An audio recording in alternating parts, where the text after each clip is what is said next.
Ukiona unapitia changamoto yoyote ya upungufu wa nguvu za kiume, huwa ni matokeo ya kuathirika kwa sehemu 4 katika mwili wa mwanaume, ambapo huwa ni mishipa ya damu kwenye uume, lakini pia ni mishipa ya fahamu inayotoa taarifa kutoka kwenye ubongo mpaka kwenye uume, na 3 huwa ni homoni za mwanaume huwa zimevurugika, na 4 ni ubongo ama saikolojia ya mwanaume inakuwa imeathirika.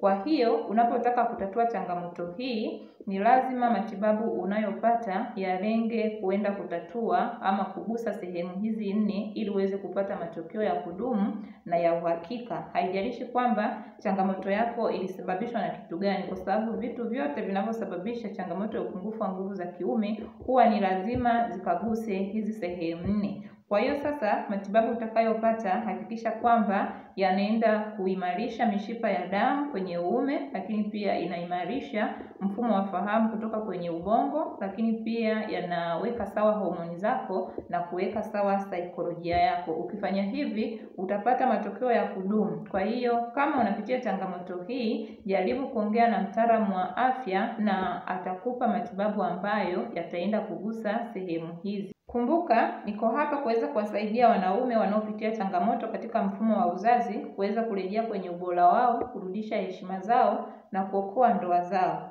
Kumbuka, uwe ndani au nje ya nchi, huduma zetu zinaweza kukufikia popote pale. Usiache kufuatilia vipindi vyetu, lakini usiache kulike na kucomment ili wengine waendelee kujifunza kutoka kwenye vipindi vyetu. Imarika kiafya, timiza malengo yako.